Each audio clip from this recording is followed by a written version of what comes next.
There's a typical narrative created when a player lives close to a big college. Kid grows up watching program. Kid falls in love with school. Kid commits to hometown school. Brock Vandagriff may be a hometown kid from Georgia, but his story is nothing like that. But who is Brock Vandagriff?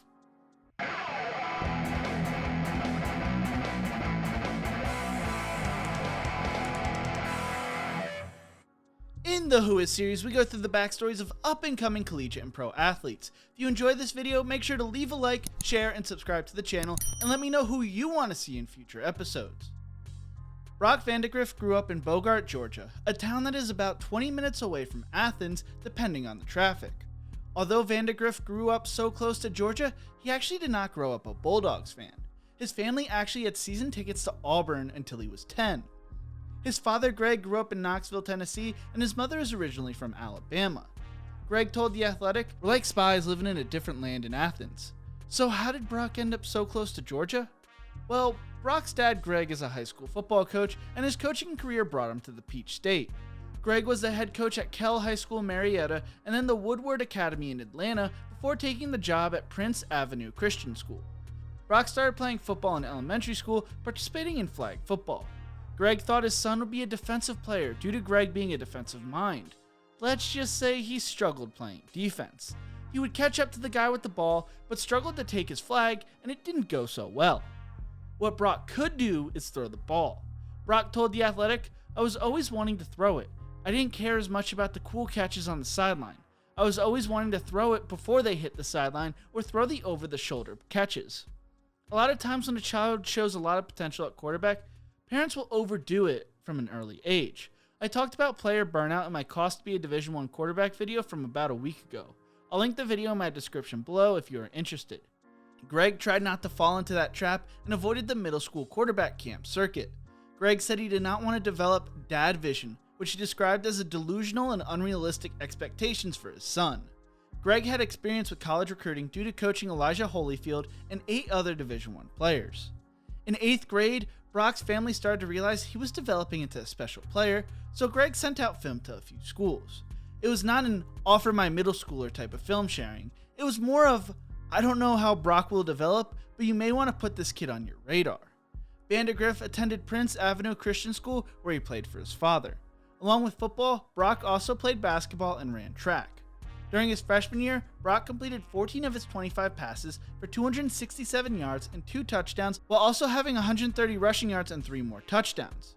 During his sophomore year, Vandagriff threw for 3,190 yards, 28 touchdowns, and 7 interceptions, while also rushing for 1,001 yards and 23 more touchdowns on the ground.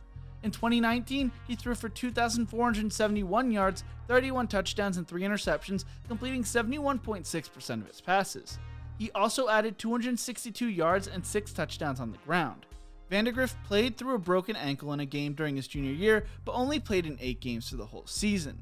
During 2020, Vandagriff put his team on his back, throwing for 4,162 yards, 46 touchdowns, and 7 interceptions, completing nearly 71% of his passes. He also rushed for 503 yards and 17 touchdowns. Prince Avenue finished the season 13-1, winning the Georgia A Private State Championship. During the state title game, Vandagriff threw for 274 yards and 2 scores, while also rushing for more than 80 yards and another touchdown on the ground. The insane thing about Vandagriff's senior season is the fact that he played it with an injured PCL that he suffered in the 4th week of the season. The kid is tough as nails. Vandagriff was named the National High School Quarterback of the Year from the National Quarterback Club. Brock also competed in the Elite 11 finals and was named to the All-American Bowl.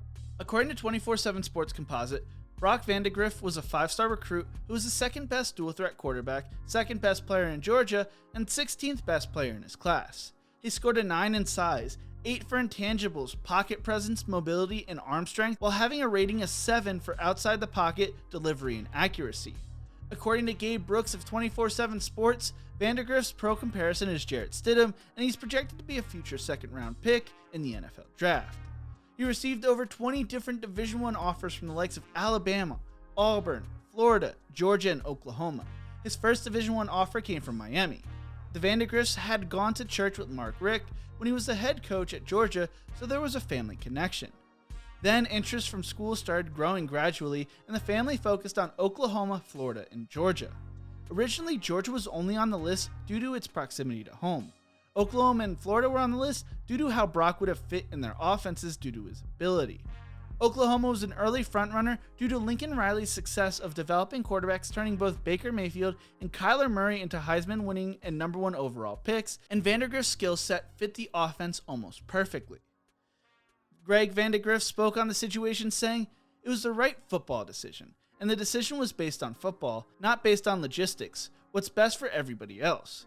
It was based off of what is best for football and his career. If he wants to go to the NFL, this is the spot."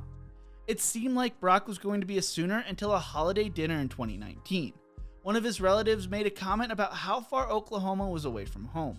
Brock admitted he had given the idea some thought, surprising his parents who didn't realize their son was having second thoughts. Greg tried to be hands-off during his son's recruiting, letting Brock set up his own interviews, what schools they were going to visit, and what camps they were going to attend. A few days after Christmas, Brock realized he didn't want to go to Oklahoma and wanted to be closer to home.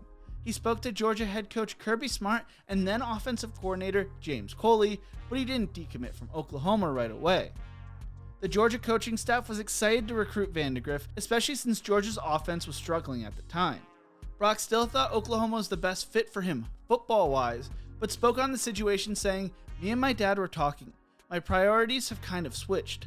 I want to be close to my family, and I feel like wherever I go, I'm going to be able to thrive. If you're good enough to go to the NFL, they're going to find you."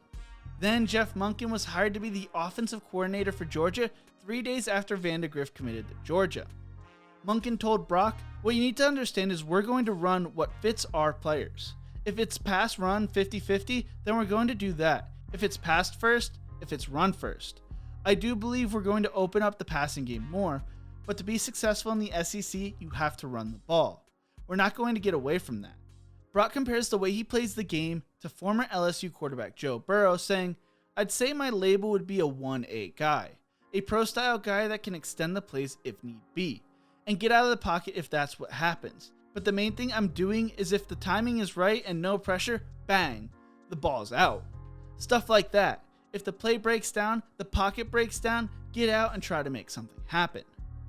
Brock Vandagriff has since enrolled early at Georgia and is impressing coaches already.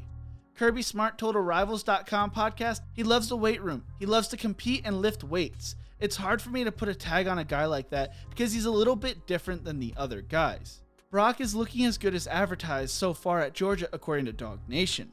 Georgia fans, it looks like you guys have a future star. He probably won't see much playing time in 2021, barring something happening to JT Daniels, but the future looks bright."